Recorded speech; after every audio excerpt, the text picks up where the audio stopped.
Hello बच्चों, हमारे पास आज एनसीईआरटी का एग्जाम्पल नंबर 12 है।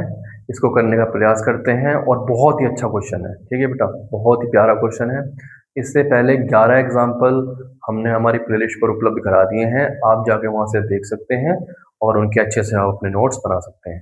ठीक है, तो आइए समझते हैं। नेक्स्ट क्वेश्चन, क्वेश्चन नंबर 12 क्या दिया है। इन्होंने बोला है बेटा हमसे कि हमारे पास एक स्फेयर है। क्या है हमारे पास? एक स्फेयर है। क्लियर है। अब इन्होंने बोला है इसमें जो स्फेयर में जो सारे का सारा पॉजिटिव चार्ज है वो इसके सेंटर पर उपस्थित है। सारे का सारा पॉजिटिव चार्ज कहाँ है बेटा? इसके सेंटर पर उपस्थित है। और इस पॉजिटिव चार्ज की वैल्यू दी है, वो दी है इन्होंने ZE। कितनी दी है बेटा? ZE के बराबर ये पॉजिटिव चार्ज है। और इतना ही नेगेटिव चार्ज, जितना ही पॉजिटिव चार्ज है उतना ही इसके पास नेगेटिव चार्ज है, बट वो नेगेटिव चार्ज इस पूरे वॉल्यूम में इक्वली डिस्ट्रीब्यूटेड है, मतलब फैला हुआ है। सारे का सारा नेगेटिव चार्ज कहाँ है? इसमें फैला हुआ है, इसके पूरे वॉल्यूम के अंदर। यहाँ पर क्या है बेटा? सब में नेगेटिव चार्ज है। ठीक है, तो इसका मतलब ओवरऑल ये तो न्यूट्रल होगा, उदासीन होगा। होगा नहीं होगा? कि ओवरऑल तो ये उदासीन होगा, क्योंकि इसके पास जितना पॉजिटिव है उतना ही क्या है इसके पास नेगेटिव है। इस वाली बात को लिख देते हैं। इन्होंने हमें क्या क्या दिया है? तो यहाँ इन्होंने बोला है हमसे कि इसके पास जितना पॉजिटिव चार्ज है, मतलब जितना प्लस का ZE है उतना ही इसके पास माइनस का ZE है। क्लियर है? दोनों आपस में कैसे हैं? बराबर है। जितना पॉजिटिव है उतना ही क्या है इसके पास नेगेटिव। साथ ही साथ इसकी रेडियस दी है इन्होंने, रेडियस दी है इन्होंने इसकी R। क्लियर है? अच्छा, अब इन्होंने हमसे तीन बातें पूछी हैं। क्या? हमें इलेक्ट्रिक फील्ड चाहिए तीन जगह। कौन कौन सी? एक तो चाहिए इस गोले के बाहर, इस स्फीयर के बाहर चाहिए इलेक्ट्रिक फील्ड, एक इसके सरफेस पे चाहिए और इसके अंदर चाहिए। तीन हमें इलेक्ट्रिक फील्ड चाहिए। तो बेटा दो केस तो बहुत ईजी हो जाएंगे। अगर बाहर इलेक्ट्रिक फील्ड निकालने आप जाओगे तो ये बताओ कि अंदर टोटल चार्ज कितना है। अंदर टोटल चार्ज तो जीरो है, क्योंकि जितना पॉजिटिव उतना नेगेटिव, तो बाहर इलेक्ट्रिक फील्ड भी कितनी हो जाएगी? जीरो हो जाएगी। ऐसे बेटा सरफेस पर देखते हैं, तो सरफेस पर भी देखें तो सरफेस के अंदर टोटल चार्ज कितना है? जीरो है। तो यहाँ पे इलेक्ट्रिक फील्ड कितनी हो जाएगी? जीरो हो जाएगी। ये तो सिंपल है ना? बाहर और यहाँ तो सरफेस पर तो सिंपल हो जाएगा। यहाँ हम इस वाली बात को लिख सकते हैं इसके सॉल्यूशन के अंदर, सिंस चार्ज इनसाइड, इनसाइड का मतलब बेटा अंदर, कि टोटल चार्ज कितना है इसके अंदर? जीरो है। अगर टोटल चार्ज के अंदर जीरो है तो इसलिए इसके एक्सटर्नल पॉइंट बाहर किसी पॉइंट पर और इसके सरफेस पर, है ना? तो लिख सकते हैं बेटा हम यहाँ पर, तो बाह्य बिंदु तथा सतह पर, सतह पर। ठीक है, विद्युत क्षेत्र हमारा क्या होगा? इलेक्ट्रिक फील्ड क्या होगा बेटा हमारा? जीरो होगा। ठीक है, बाह्य बिंदु एक्सटर्नल पॉइंट पर और इसके सरफेस पर कितना होगा? जीरो, क्योंकि अंदर चार्ज ही हमारा कितना है? इसके अंदर जीरो है, तो इलेक्ट्रिक फील्ड भी हमारा कितना होगा? जीरो होगा। क्लियर है? तो ये वाली बात तो हमारी क्लियर हुई। अब जो मेन हमारा टास्क है वो यही है कि इसके अंदर कोई एक पॉइंट माने हम, और वहां पर इलेक्ट्रिक फील्ड हमें निकालना है। मान लीजिए बेटा मैंने इसके अंदर एक पॉइंट यहां पर माना है, ये पॉइंट मैंने ये मान लेता हूं, चलो ये पॉइंट हमारा P है। इस पॉइंट पर हमें हमें क्या निकालना है? इलेक्ट्रिक फील्ड निकालना है, जो कि बहुत इंपॉर्टेंट है। ठीक है, वही हमें समझना है। तो पहले आप इसको थोड़ा सा नोट कर लीजिए, इसको लिख लीजिए और फिर हम इसके आगे बढ़ते हैं। ओके, देख लीजिए बेटा इसको एक जरा एक बार। ठीक है बच्चों, तो आपने कर लिया होगा, ये लिख लिया होगा। अब हम करते हैं इसका नेक्स्ट पार्ट। नेक्स्ट पार्ट का मतलब इसके अंदर हमें निकालना है। देखिए बच्चों, अगर हमें इसके अंदर इस पॉइंट P पर अगर हमें इलेक्ट्रिक फील्ड निकालना है तो हमें क्या काम करना पड़ेगा? इस P से जाता हुआ एक गॉसियन सरफेस खींचना पड़ेगा, है ना? वो करेंगे हम। तो आइए देखते हैं। तो यहाँ से बेटा क्या निकालेंगे? गॉसियन सरफेस हम यहाँ से करके हम खींच लेते हैं। ये हमने खींच लिया। चलो, ये पॉइंट हमारा कितना है बेटा? P है। और ये पॉइंट हमारा जो P है ये कितनी दूर है? ये हम मान लेते हैं ये स्मॉल r डिस्टेंस दूर है इसके सेंटर से। क्लियर है इतनी बात? अब यहाँ पर इस पॉइंट P पर इलेक्ट्रिक फील्ड कितना होगा वो हमें निकालना है। मेन टास्क हमारा यही है। तो यहाँ सबसे पहले लिखेंगे हम विद्युत क्षेत्र, इलेक्ट्रिक फील्ड, विद्युत क्षेत्र, इलेक्ट्रिक फील्ड कहाँ, पॉइंट P पर, तो एट P, इस P पर हमें क्या निकालना है, विद्युत क्षेत्र निकालना है। तो आइए देखते हैं कैसे करेंगे इस क्वेश्चन को। सबसे पहले हमें क्या काम करना पड़ेगा कि यहाँ से इस गॉसियन सरफेस से कितना फ्लक्स बाहर निकल रहा है वो निकालना पड़ेगा। तो वो हम निकालेंगे सबसे पहले मैथमेटिकल फॉर्मूले से, फिर निकालेंगे गॉस थ्योरम से, और फिर दोनों को आपस में क्या कर देंगे, हम इक्वल लगा देंगे और हमारा आंसर आ जाएगा। तो आइए देखते हैं बेटा इसको हम। सबसे पहले हम यह लिखते हैं flux, electric flux equal, formula क्या होता है, फॉर्मूला होता है बेटा इसका E.dA, ये फॉर्मूला हमारे पास होता है। ठीक है, अब dA क्या है, dA है छोटा सा एक एलिमेंट जिसको हम एरिया वेक्टर बोलते हैं। P को थोड़ा नीचे लिख देता हूं मैं, ठीक है, ये पॉइंट P है, ये पॉइंट हमारा P है, ये dA, सही है। अच्छा, इस dA का एरिया वेक्टर इसके परपेंडिकुलर होगा, यही तो होगा एरिया वेक्टर dA, ऐसे करके होगा। क्लियर है इतनी बात, चलो सही हो गया। अब इलेक्ट्रिक फील्ड की बात करें बेटा, इलेक्ट्रिक फील्ड या तो इनवर्ड होगी या फिर कैसी होगी, आउटवर्ड होगी। अब जैसी भी हो, इनवर्ड हो आउटवर्ड हो, अभी हमें नहीं पता, देख लेंगे। वैसे अगर देखें भी इस वाली बात को तो कैसी होगी देख लेते हैं, चलो समझ लेते हैं। पॉजिटिव चार्ज है ना, और उतना ही चार्ज हमारे पास क्या है, नेगेटिव चार्ज है। लेकिन अगर हम इस गॉसियन सरफेस की बात करें, जो छोटा सा हमने अंदर की गोला बनाया है, तो इसके अंदर सारे का सारा पॉजिटिव चार्ज तो आया है, लेकिन क्या सारे का सारा नेगेटिव चार्ज आया है इसके अंदर, नहीं, नेगेटिव चार्ज तो कुछ कम है ना, और पॉजिटिव चार्ज पूरा है। तो ओवरऑल इस गोले के अंदर टोटल हमारे पास पॉजिटिव चार्ज ज्यादा होगा। अगर पॉजिटिव चार्ज ज्यादा है तो इसका मतलब इस गोले के अंदर हमारे पास पॉजिटिव चार्ज होगा, और पॉजिटिव चार्ज से जो इलेक्ट्रिक फील्ड होती है वो अवे फ्रॉम द चार्ज होती है, दूर होती है ना। तो इसका मतलब इलेक्ट्रिक फील्ड भी इसके ऊपर कैसा होगा, ऐसे ही होगा। ठीक है, ये होगा। तो दोनों के बीच में एंगल कितना हो जाएगा, दोनों के बीच में एंगल 0 हो जाएगा। क्लियर है इतनी बात, चलो अब इस फॉर्मूले को खोल देते हैं फिर। तो फॉर्मूला क्या हो जाएगा हमारे पास, E.dA cos 0, तो ये हो गया हमारा, है ना। और cos 0 की वैल्यू कितनी होती है, cos 0 की वैल्यू होती है 1। तो हमारे पास आ गया बेटा ये E.dA निकल कर आ गया है। क्लियर है इतनी बात, ठीक है। अच्छा, इसको हम फ्लक्स को फाई ई ना कह के डी फाई, अगर डी फाई कहें तो ज्यादा अच्छा रहेगा। क्यों, क्योंकि यहाँ पर हम जो फ्लक्स निकाल रहे हैं वो छोटे से एरिया वेक्टर के लिए निकाल रहे हैं, छोटे से एरिया के लिए निकाल रहे हैं, तो फ्लक्स भी छोटा सी आएगा ना, तो इसलिए हम क्या लिख देते हैं, इसके आगे डी लिख देते हैं। यहाँ इसको हमने इतना रहने दिया। अब हमें टोटल फ्लक्स निकालना है। टोटल फ्लक्स निकालना पड़ेगा तो आपको इसका पूरे का इंटीग्रेशन करना पड़ेगा, है ना। इंटीग्रेट कर दोगे तो आपका टोटल फ्लक्स निकल जाएगा। तो यहाँ निकालेंगे हम टोटल फ्लक्स। तो टोटल फ्लक्स निकालने के लिए, जिसको मैं फाई ई कह रहा हूं, आपको इस छोटे से फ्लक्स का इंटीग्रेशन करना पड़ेगा। ठीक है, डी फाई का आपको इंटीग्रेट करना पड़ेगा। कहां से कहां तक, यहां से चलेंगे और D A D A D A D A D जोड़ते जोड़ते जोड़ते जोड़ते पूरा कंप्लीट हम इसको पूरा कर देंगे। फिर इस तरह से यहाँ इसको ऐसे लिख सकते हैं। ठीक है, आइए अब फॉर्मूला खोल देते हैं, इसका लगा देते हैं। ठीक, तो ये इसकी वैल्यू कितनी है, इसकी वैल्यू ये आई है, लगा देते हैं E.dA। क्लियर है इतनी बात, E.dA हमने यहाँ पर लगा दिया है। और आगे कर देते हैं थोड़ा सा। अब आपको पता है इलेक्ट्रिक फील्ड तो कांस्टेंट रहेगी, क्योंकि ये डिस्टेंस जो है यहाँ से लेकर यहाँ तक की इक्वल है। चाहे ये डिस्टेंस ये भी रेडियस होगी, चाहे ये डिस्टेंस ये भी रेडियस होगी, ये डिस्टेंस ये भी रेडियस होगी, तो आर तो सेम है, तो इलेक्ट्रिक फील्ड भी सेम होगा। इसका मतलब इलेक्ट्रिक फील्ड कांस्टेंट है, तो इसको हम कहाँ निकाल लेते हैं, बाहर निकाल लेते हैं। तो E बाहर आ गया है, अंदर क्या बचा, अंदर बचा बेटा DA।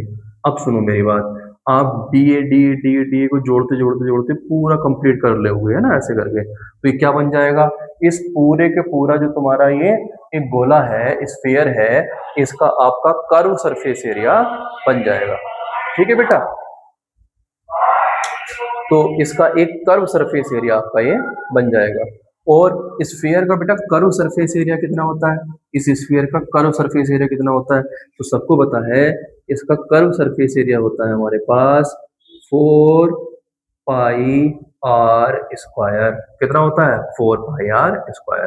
तो ये हमारा फ्लक्स निकल कर आया है टोटल इस गॉसियन सरफेस से। क्या लिख देता हूं मैं ब्रैकेट में, सिंस डी को अगर पूरे को आप इंटीग्रेट कर दोगे तो ये कर्व सरफेस एरिया बन जाएगा और ये कितना होगा 4πr² के बराबर होगा। तो ये हमने according to this formula, mathematical formula, electric flux निकाल दिया है। अब हमें क्या निकालना है? अब हमें गॉस लॉ से फ्लक्स निकालना है, दोनों को इक्वल लगाएंगे और इलेक्ट्रिक फील्ड की वैल्यू निकाल लेंगे। तो पहले आप इसको नोट कर लीजिए, फिर हम इलेक्ट्रिक फील्ड की वैल्यू निकालते हैं आगे। ठीक है, तो आपने बेटा कर लिया होगा। इसको थोड़ा साफ कर देता हूं मैं, इसको भी कर देते हैं।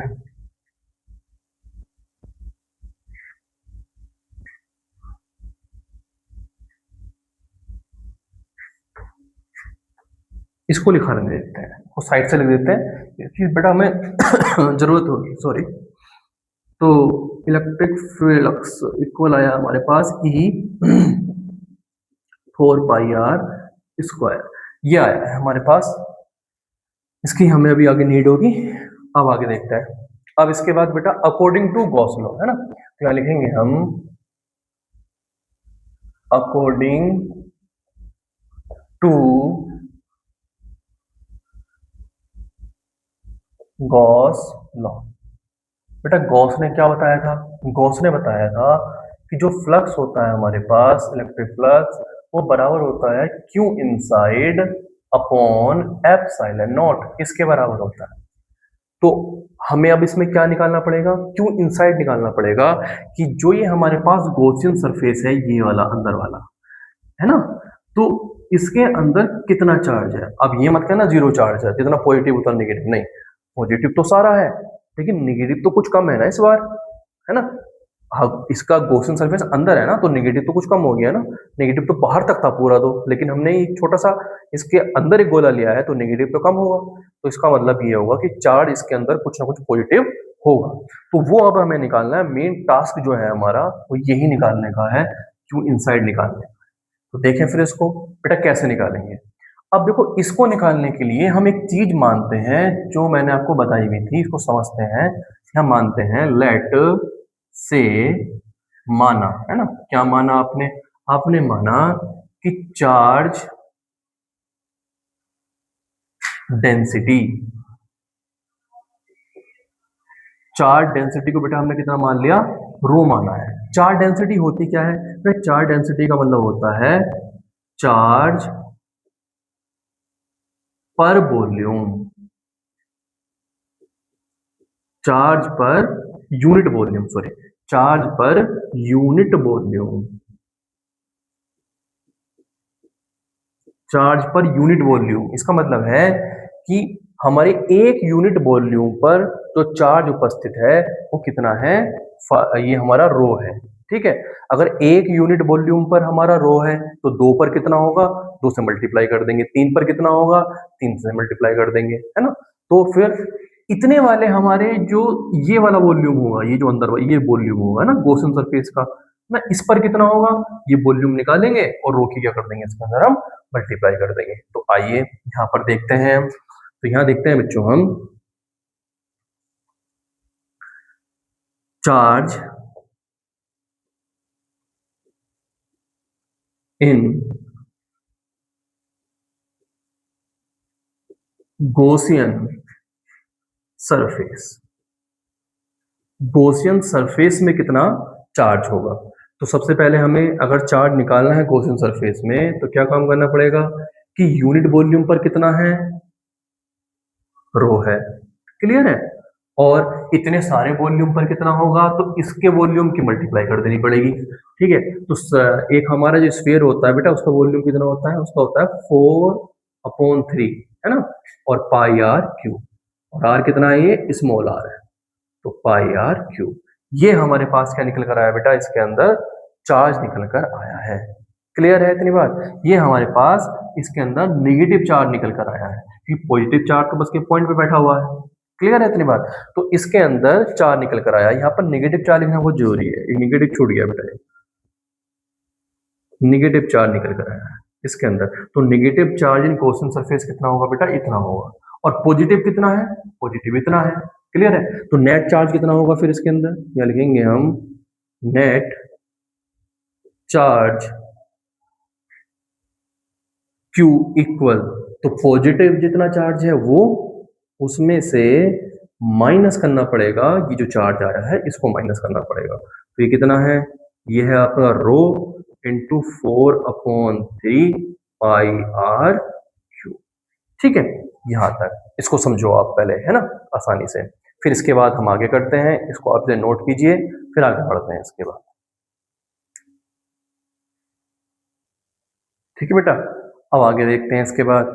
तो हमारे पास चार्ज की इक्वेशन ये निकल कर आई है अभी तो, लेकिन इसमें भी रो की वैल्यू हमें लगानी पड़ेगी। चलो अच्छा, पहले रो की वैल्यू में यहाँ ऊपर निकाल देता हूँ। देखिए, यहाँ कर देते हैं। अच्छा, अगर रो की बात करें, रो है क्या? रो है बेटा चार्ज पर यूनिट वॉल्यूम, है ना, चार्ज पर यूनिट वॉल्यूम मतलब टोटल चार्ज अपॉन वॉल्यूम, ये होगा ना। तो ये हमारा रो क्या है बेटा? रो का मतलब होता है टोटल चार्ज और अपॉन वॉल्यूम, ये होता है बेटा। क्लियर है?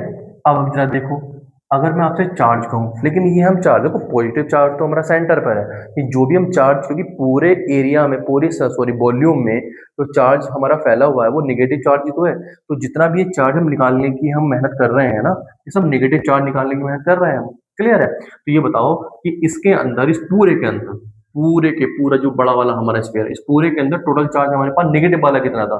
तो वो जेडी के बराबर ही था, है ना, जितना हमारा पॉजिटिव उतने क्या नेगेटिव है, तो जेडी के बराबर है। और अपॉन वॉल्यूम, पूरे का वॉल्यूम, पूरे वाले, जो पूरा हमारा पहले वाला जो वो दिया है ना स्फीयर, उसका वॉल्यूम तो कितना होगा? होगा हमारे पास 4/3 पाई आर क्यू, ये हमारा इसका होगा। क्लियर है? तो ये हमारे पास किसकी वैल्यू है बेटा? रो की वैल्यू है, total charge upon total volume. ठीक, तो ये वैल्यू हम यहाँ पर पुट करेंगे और आगे इसको फिर हम सॉल्व करेंगे। तो मैं नीचे वाला साफ कर देता हूँ, ये आपने कर लिया होगा। चलो, ये गॉस ये भी कर लिया होगा आपने। तो यहाँ पर हम इसको आगे देखते हैं। तो हमारे पास जो चार्ज आया बेटा, यहाँ पर लिखेंगे हम चार्ज इक्वल कितना है, जेड माइनस, ये रो है, रो की वैल्यू बेटा ये है, ये हम यहाँ पर इसको पुट कर देंगे। जब रो की वैल्यू आप यहाँ पर लगाओगे तो क्या जाएगा, देखो बेटा जेड ई, और साथ में कितना है, Z E upon 4/3 pi R cube. ये तो हमने रो की वैल्यू लगा दी है यहाँ पर, ये आगे रो की वैल्यू, आगे कितना है, आगे हमारा 4/3 पाई स्मॉल आर क्यूब। अब देखिए, इससे ये पोर्शन हमारा कट जाएगा, तो यहाँ कितना जाएगा, Q इक्वल, देखो Q इक्वल आ जाएगा हमारा बेटा जेड ई माइनस जेड ई, और अंदर हमारे पास कितना बचेगा बेटा, आर क्यूब बचेगा हमारे पास अंदर। ठीक है? अच्छा, नीचे से भी क्या आ रहा है, नीचे भी हमारे पास आ रहा है आर क्यूब, ये आ गया हमारे पास। अब इसमें से कुछ कॉमन ले सकते हैं, हाँ ले सकते हैं। तो क्या कॉमन आ जाएगा, जेड ई कॉमन आ जाएगा हमारे पास, तो जेड ई बाहर कॉमन ले लिया, यहाँ ये बाहर चला गया है तो 1, माइनस ये बाहर आ गया है तो R cube upon capital R cube. ये हमारे पास क्या निकल कर आया बेटा, ये चार्ज निकल कर आया है टोटल। ठीक है, किसके अंदर, इस छोटे वाले गॉसियन सरफेस के अंदर निकल कर आया है। ठीक, बस अब हम गॉस लॉ लगा देंगे यहाँ पर। तो यहाँ हम करेंगे अब बाई गॉस लॉ, और गॉस लॉ क्या कहता है, phi E equal total charge कितना है इसके अंदर, गॉसियन सरफेस के अंदर, वो इतना है Z E 1 minus R cube और अपॉन आर क्यूब, और अपॉन कितना होगा बेटा, एप्सिलॉन नॉट। तो ये हमने इसकी वैल्यू पुट कर दी है। तो ये जो हमारा फ्लक्स निकल कर आया है, ये flux according to Gauss law है, और ये वाला फ्लक्स बेटा हमारा मैथमेटिकल फॉर्मूले से निकल कर आया है। दोनों को इक्वल लगा देंगे और हम अपना काम कर देंगे, इलेक्ट्रिक फील्ड की वैल्यू हम आसानी से निकाल देंगे। क्लियर है इतनी बात? इस वाली इक्वेशन को चाहो तो आप फर्स्ट लिख सकते हो, इस वाले को जो ये वाला आया है इसको हम सेकंड लिख सकते हैं। तो या फिर लिख सकते हैं now from first and second, इन दोनों को हम इक्वेट कर देंगे, ये भी फ्लक्स की वैल्यू है, ये भी फ्लक्स की वैल्यू है, दोनों को आपस में हम इक्वल लगा देंगे और फिर आसानी से इलेक्ट्रिक फील्ड का मान निकाल लेंगे। तो पहले इसको आप देख लो, फिर हम आगे अभी सॉल्व करते हैं। ठीक है, तो आपने इसको नोट कर लिया होगा, वीडियो पॉज करके अब आगे बढ़ते हैं बस और देखते हैं बेटा, समझते हैं। इसको मैं रहने देता हूं अभी। ठीक है, तो यहां पर कितनी है फ्लक्स की वैल्यू, तो ये है हमारे पास E 4 पाई आर स्क्वायर, और यहां पर फ्लक्स की वैल्यू कितनी है ZE 1 minus R cube upon R cube, और अपॉन में कितना बेटा, अपॉन में हमारा एप्सिलॉन नॉट। बाकी सबको साफ कर देता हूं और हमारा आंसर आने वाला। एक बेहतरीन सवाल है, बहुत ही प्यारा सवाल। ठीक है, इसको साफ कर देते हैं। आइए, अब इसके बाद इलेक्ट्रिक फील्ड की वैल्यू निकालनी आ चुकी है, ये आपका मल्टीप्लाई में नीचे में पहुंच जाएगा, आपका डिवाइड में आ जाएगा। तो मैं इसको लिख सकता हूँ E इक्वल, तो ये अपोन में पहुंच जाएगा, तो जाएगा ZE 1 minus R cube upon R cube, और अपॉन कितना जाएगा बेटा, अपॉन हो जाएगा आपका यहाँ 4, अच्छा एप्सिलॉन नॉट भी था, एप्सिलॉन नॉट ये आ गया आपका 4 पाई आर स्क्वायर। ठीक है, तो ये आपका फाइनल आंसर आ चुका है। चाहो तो आप इसके अंदर से आर वगैरह कॉमन ले सकते हो, ठीक है, इसको थोड़ा ठीक से लिख सकते हो, बस इस प्रकार से हम इसको कर सकते हैं।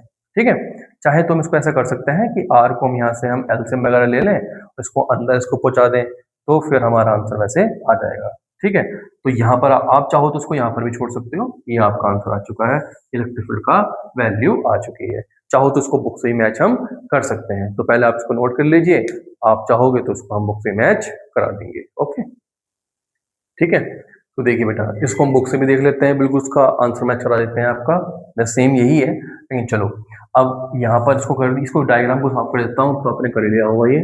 अब आगे बढ़ते हैं, बस इसका आंसर थोड़ा सा हम देख लेते हैं एक बार। देखिए बच्चों, इसको मैं ऐसे लिख सकता हूँ E equal ZE upon 4 pi epsilon not R square, बात तो ही की है ना, यही तो लिखा है।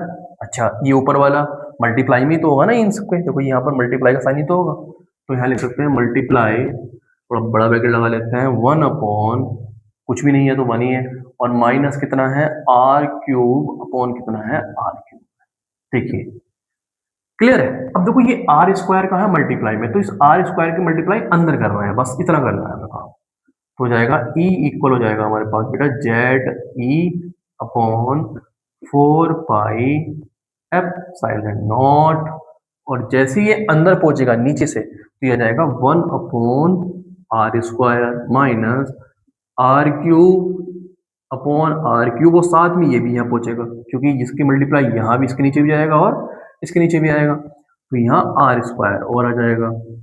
क्लियर है, बस लास्ट लाइन, तो हो जाएगा हमारे पास E equal ZE upon 4 pi epsilon not 1 upon R square minus, देखो इस आर स्क्वायर से इसकी 2 पावर कट जाएंगी, तो ऊपर बस एक ही आर बचेगा, है ना, तो आर अपॉन आर क्यूब।